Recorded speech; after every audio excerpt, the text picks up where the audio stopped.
فرمایا کہ اس کے حضور استغفار کرو، وہ آسمان سے بارشیں نازل کرے گا، تمہیں بیٹے بھی دے گا، تمہیں مال بھی دے گا، لہلہاتے باغ بھی ہوں گے، چلتی نہریں بھی ہوں گی، معیشت کا پہیہ چل جائے گا اگر تم اللہ سے ڈرنے والے بن جاؤ گے۔ تو آج ہم کہتے ہیں یہ ہو فلاں ماہر اور فلاں شخص ہو تو پھر ہماری معیشت بہتر ہو سکتی ہے۔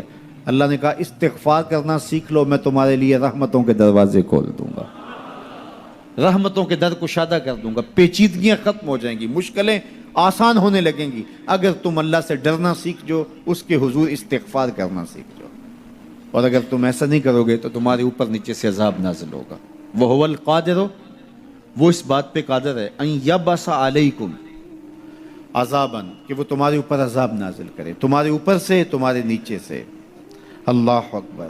اوپر کا عذاب کیا ہے کہ آسمان سے پتھر برسیں، نیچے کا عذاب کیا ہے زلزلے آئیں، یا پھر زمین فصل دینا چھوڑ دے، زمین بنجر ہو جائے، یہ نیچے کا عذاب ہے۔ حضرت عبداللہ ابن عباس رضی اللہ تعالیٰ عنہ فرماتے ہیں اوپر کا عذاب یہ ہے تمہارے حکمران نااہل ہوں، اور نیچے کا عذاب یہ ہے تمہاری اولادیں نافرمان ہو جائیں۔ یہ اوپر اور نیچے کا عذاب ہے جس میں تمہیں مبتلا کر دیا جاتا ہے۔ یہ کب ہوتا ہے؟ جب تم اللہ کے حکموں کے نافرمان ہو جاؤ۔ جب چند لوگ اللہ کے نافرمان ہو جاتے ہیں تو پھر ان چند لوگوں کو انفرادی اذیتوں میں اور مشکلات اور پیچیدگیوں میں مبتلا کیا جاتا ہے۔ لیکن جب کوئی قوم من حیث المجموع اللہ کے حکموں کو توڑتی ہے اور اس کے حکام سے روح گردانی کرتی ہے تو پھر پوری قوم کو مشقتوں میں، اذیتوں میں، تکلیفوں میں مبتلا کر دیا جاتا ہے۔ اس کا علاج کیا بتایا؟ استغفار۔ حضرت نوح علیہ السلام نے جو اپنی قوم سے کہا تمہیں مال بھی ملے گا، تمہیں دولت بھی ملے گی، تمہیں بیٹے بھی ملیں گے، سرسبز جو ہے وہ باغات بھی نصیب ہوں گے، ان کی شاخیں پھلوں سے لدی ہوئی ہوں گی، چلتی ہوئی نہریں اور برستی ہوئی بارش، ساون کے نچڑتے ہوئے بادل، اور ماحول کی خنکیاں اور خوبصورتیاں اور جمال اور لہلہاتے ہوئے سبزے، اور تمہارے اوپر ہر طرح کی عنایات برسیں گی اگر تم اللہ سے ڈرنا سیکھ جاؤ گے اور اللہ کے حضور استغفار کرنا سیکھ جاؤ گے، تمہیں خوشحال اور خوبصورت زندگی عطا کر دی جائے گی۔ اللہ اکبر۔ لیکن اگر تم ایسا نہیں کرو گے تو تمہاری معیشت تنگ کر دی جائے گی۔ استغفار کریں، تقوی کے خوگر ہو جائیں، شکر کرنے کی عادت ڈالیں۔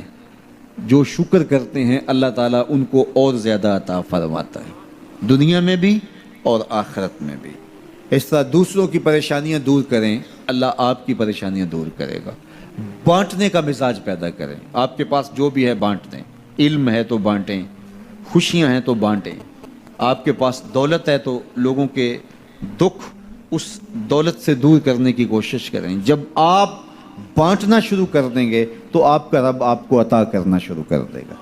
یہ بات ہو نہیں سکتی کہ انسان کی زندگی میں مشکل نہ ہو۔ جب انسان کو پیدا کیا گیا تھا، اس کا خمیر گویا گیا تھا، تو 39 دن تک اس کے خمیر پر مٹی جو گوندی گئی تھی انسان بنانے کے لیے، اس پر 39 دن دکھوں کی بارش ہوئی تھی اور ایک دن خوشیوں کا میਂہ برسا تھا۔ تو انسان کی زندگی میں خوشیاں اور غم اس تناسب سے ہیں۔ لَقَدْ خَلَقْنَا الْإِنسَانَ فِي قَبْضٍ، انسان کی زندگی مشقتوں کا مجموعہ ہے، حالات کی تلخیوں کے سے مقابلہ کرنا پڑتا ہے۔ لیکن حالات مشکل ہو جائیں تو ان سے نکلنے کا راستہ کیا ہے؟ تو سنیے قرآن کیا کہتا ہے، وَمَن يَتَّقِ اللَّهَ يَجْعَلْ لَهُ مَخْرَجًا وَيَرْزُقْهُ مِنْ حَيْثُ لَا يَحْتَسِبُ۔ جو اللہ سے ڈرنے لگ جاتا ہے، تقوی اختیار کر لیتا ہے،